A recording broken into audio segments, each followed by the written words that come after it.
世界は我々の答えを待っている。 Bonjour à tous, je suis Ryo Sensei, j'espère que vous allez bien. Aujourd'hui on va parler des derniers pouvoirs de One Piece, cette œuvre magistrale. Vous verrez que les derniers pouvoirs sont très liés au roi des pirates, Goldie Roger. En effet, s'il n'a pas encore révélé ses réels pouvoirs, ce n'est pas pour rien. Pour les combattants, les principales sources de grande puissance sont le haki des rois, un outil de combat et les fruits du démon. Ce qu'il faut savoir, c'est que le haki des rois est un pouvoir à dissocier des autres haki. Le haki des rois est présenté comme un pouvoir à part, et Kaido le dit clairement, c'est le pouvoir de l'élite. Outre le fameux haki des rois, il reste des fruits qui octroient d'énormes niveaux et qui n'ont pas encore été dévoilés. Je fais entre autres référence aux fameux fruits de l'eau. Je propose donc une vidéo sur ce qui vous attend et sur ce qui risque de vous choquer. Pour le soutien, on peut mettre un gros pouce bleu sous la vidéo. Pour rejoindre Loro Jackson, on peut s'abonner à la chaîne. Merci à tous et longue vie à Loro Jackson. 飛びつくはずだ。 J'ai l'immense honneur de vous annoncer le plus grand événement One Piece jamais organisé en France. Plus de 1000 lots One Piece seront à gagner pour les 104 premiers et l'inscription est gratuite, totalement gratuite. Faudra se dépêcher parce que seuls les 1200 premiers inscrits pourront se qualifier. Le tournoi aura lieu le 9 octobre dans les 105 magasins de la Grande Récré sur toute la France. Pour s'inscrire, c'est sous la vidéo ou sur le site lagranderécré.fr. Les inscriptions gratuites ont commencé et ça se termine le 3 octobre à minuit. Seuls les 1200 premiers inscrits pourront gagner plein de cadeaux. Venez défier les plus grands pirates de France le 9 octobre. Les 104 participants avec le meilleur score pourront jouer la phase finale. Une phase finale qui sera le 6 novembre à 10 h dans le magasin La Grande Récré de Boulogne-Billancourt. Je ferai mon maximum pour retranscrire la phase finale en live sur ma chaîne. Sur les 104 qualifiés, tous auront un lot. Donc si vous êtes qualifié, vous aurez un lot. Quoi qu'il arrive. Ensuite, à 11 h, on a 26 demi-finalistes et pour la grande finale, on a 6 joueurs à midi. Les 26 demi-finalistes auront plus de cadeaux, les finalistes aussi, et le grand vainqueur aura un énorme lot. Pour l'inscription, c'est sous la vidéo, c'est totalement gratuit. Pour les qualifications, la partie est en 4 tours, donc 30 minutes maximum par partie. Les joueurs qui gagneront le plus de volonté seront qualifiés. Seule la finale sera 6 joueurs. Voici les règles avec les équipes jouables. La partie sera en 4 tours, avec des événements sur les tours pairs, 2 et 4. Le but du jeu est de gagner le plus de V de volonté. Par 4 moyens possibles. Gagner un combat sur une île contre un joueur. Trouver les trésors des îles. Réaliser une de vos cartes mission et contrôler une île en gagnant les combats de l'île. Vous devrez laisser votre drapeau d'équipe ainsi qu'un membre d'équipage de votre choix. Le jeu devient un vrai jeu de bataille entre équipages. Les combats sont excellents. Vous conservez les dégâts reçus lors des combats, donc il faut faire attention. Quand il vous reste peu de membres, faites un Devi Backfight contre un joueur. Vous pourrez lui voler un membre d'équipage ou sauver l'un des vôtres. Si le personnage capturé sur une île n'est pas récupéré par son groupe, l'équipage qui l'a capturé gagnera ses points de volonté à la fin du tour 4. Les places sont très limitées, donc n'hésitez pas à vous inscrire dès maintenant. C'est gratuit et c'est excellent.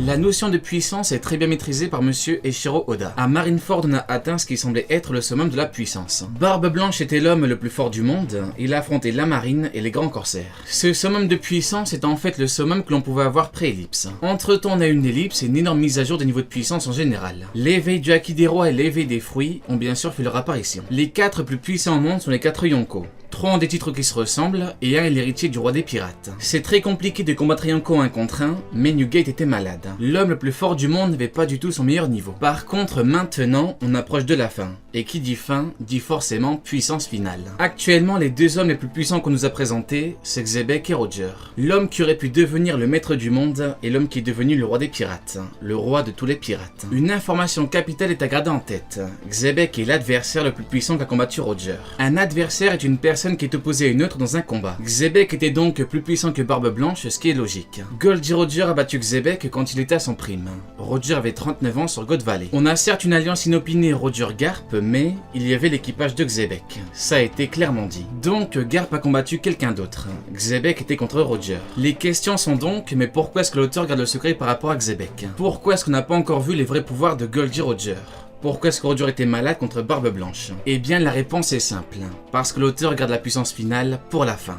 Oui, il ne peut pas montrer la puissance des plus puissants avant la fin. c'est totalement normal. Donc monsieur Eiichiro Oda garde le vrai niveau de Goldie Roger et de Xebec pour la fin. Par rapport aux amiraux, on connaît leur puissance. Amiral égale commandant. Marco est officiellement égal à un amiral. Kizaru a officiellement affirmé être incapable d'arrêter un ancien niveau Yonko de 78 ans. Tout seul. Il en est incapable. On est actuellement dans la phase où on voit la puissance finale d'un Yonko en pleine forme. Barbe Blanche était malade, donc actuellement, on a l'étape Yonko en pleine forme. La question est donc, à votre avis, qu'est-ce qu'on aura après? Qu'est-ce qu'on aura après un Yonko en pleine forme? Eh bien, c'est là que c'est intéressant. Après un empereur en pleine forme, on aura le Yonko le plus puissant en pleine forme, Shanks. En même temps que lui, on aura un Yonko avec les deux fruits les plus puissants, le Yami et le Gura, et en pleine forme. L'étape d'après, c'est tout simplement un niveau supérieur au niveau Yonko, le niveau Xebec et Roger. On ne va pas tout le temps rester sur l'étape niveau Yonko, c'est totalement logique.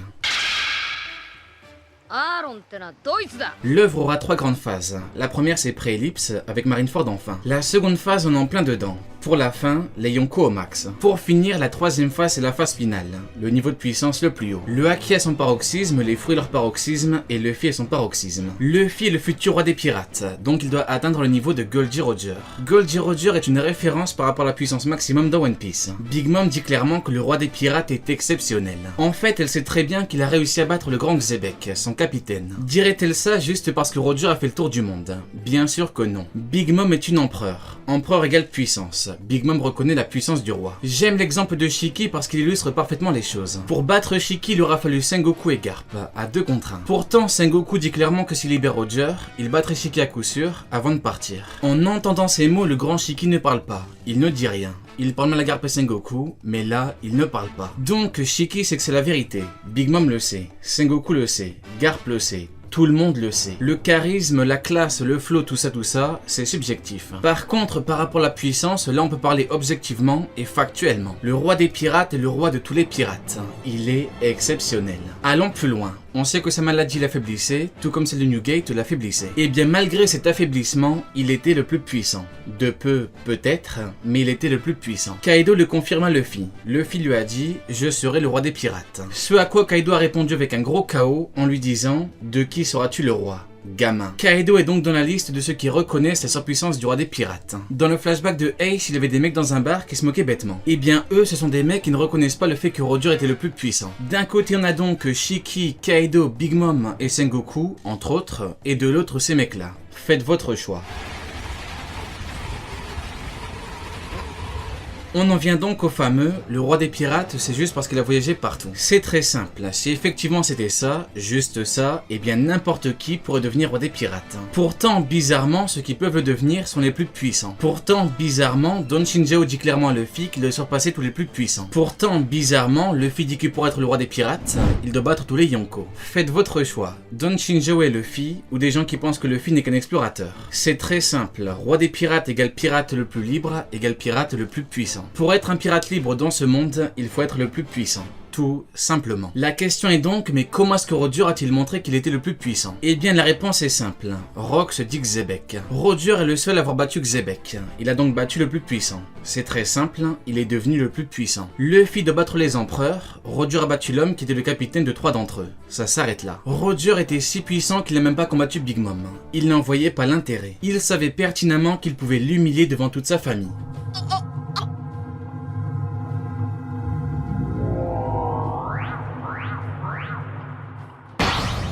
Luffy a compris que la puissance était primordiale grâce à une défaite sur l'archipel et à Rayleigh. Avant, il disait « La puissance ne m'intéresse pas ». Maintenant, il dit « Je vais battre tous les Yonko pour devenir le roi des pirates ». Évolution.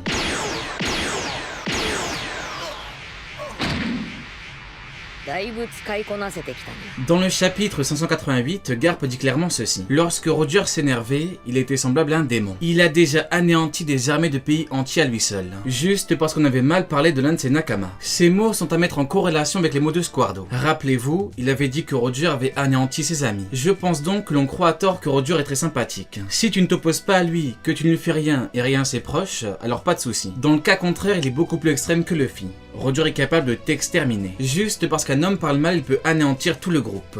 Tout le groupe. Incroyable. Roger représente l'ancienne école et Luffy la nouvelle. En fait, Luffy est plus pacifique et moins extrême que Roger. Luffy n'extermine pas et laisse en vie. Maintenant, comment fait-il cela techniquement parlant? La réponse est le haki des rois. le haki des rois pousse à son max, avec le niveau du roi des pirates. Laissez-moi vous dire quelque chose, le haki des rois qui fait par connaissance est en fait bien plus dangereux. En réalité, il est capable de ôter la vie des personnes touchées. Ce n'est pas encore officiel, mais ce jour-là, pensez à moi. Le haki des rois peut être concentré, tellement concentré qu'il brise de la matière. Et là, je ne parle que de l'aura, pas des techniques offensives. Ça, c'est autre chose. Donc, le haki des rois ultra concentré peut exterminer une armée entière. Les mots de Garp prennent tout leur sens. Rayleigh a dit les termes. En combattant des gens puissants, on devient plus puissant. Qui est l'homme que Gol Diro-Dur a combattu et battu? Exactement, Xebec. Quel âge avait Gol Diro-Dur pendant l'affrontement? Exactement, 39 ans. Il a donc atteint un niveau phénoménal en combattant et en battant Xebec. Le grand roc se dit Xebec. Il a atteint un tel niveau que même affaibli, il faisait jeu égal avec Barbe Blanche, à son prime. J'ai une phrase qui selon moi s'applique bien au capitaine en général. Dis-moi qui est ton second, je te dirai qui tu es. King Kaido, Zoro Luffy, Kid Killer, etc., etc. Le second est généralement l'image du capitaine. Qui est le second de Roger? Exactement. Monsieur Silver Rayleigh. Un niveau empereur à un second de niveau second empereur. Un niveau supérieur à un niveau empereur, un second de niveau supérieur, un niveau second empereur.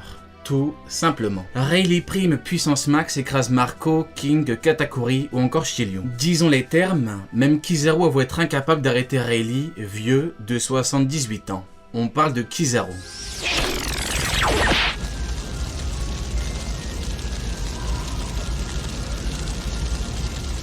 Dans ma dernière vidéo, j'ai parlé d'une discussion. Shanks, Luffy enfant. Quand Luffy lui a dit qu'il sera le roi des pirates, qu'a répondu Shanks? Eh bien, il a répondu ceci. Tu seras donc plus puissant que nous. La question est donc qui, à part les mecs du bar, peut encore nier l'évidence? Le roi des pirates est le pirate le plus puissant au monde. Luffy enfant dit qu'il veut devenir le roi des pirates et immédiatement Shanks parle de puissance. Immédiatement. Faites votre choix. Shanks ou les mecs du bar.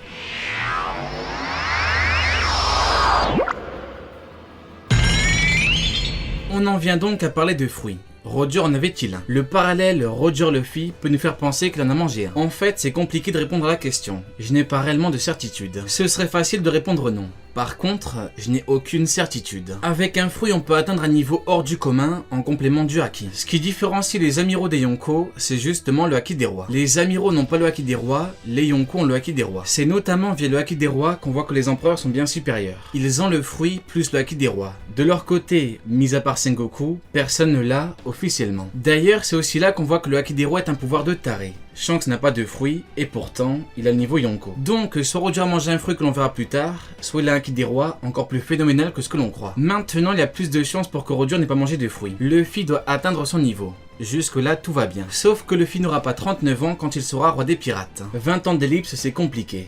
Et même trop compliqué. Donc peut-être que c'est justement la combinaison Gomu Gomu Haki des rois qui fera qu'il aura ce niveau phénoménal sans avoir 39 ans. Si Roger a mangé un fruit, alors on a deux extrêmes. Soit c'est un fruit de taré, soit un fruit comme le Gomu Gomu. C'est-à-dire un fruit qui paraît moyen, voire nul, mais qui a été rendu hyper puissant. Dans le cas d'un très gros fruit, on peut bien sûr parler du fruit de l'eau. Le fruit de l'eau pour l'homme qui a conquis les mers du monde. Si ce n'est pas lui qui l'a mangé, alors je vois deux personnes. Xebec ou un commandant secret de Dragon. Monkey D. Dragon.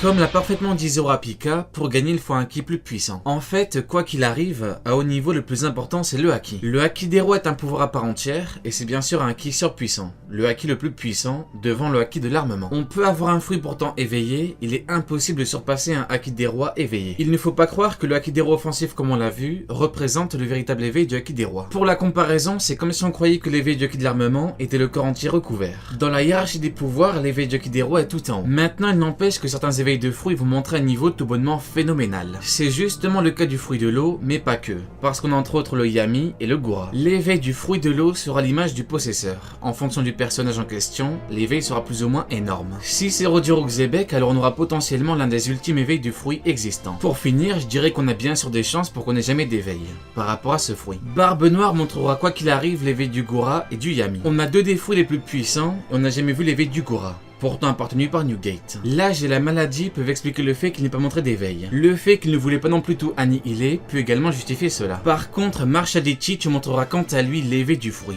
On peut compter sur lui. Les ultimes éveils des plus puissants fruits seront énormes. L'ultime éveil du haki des rois qui permet à Roger d'avoir son niveau sera quant à lui colossal.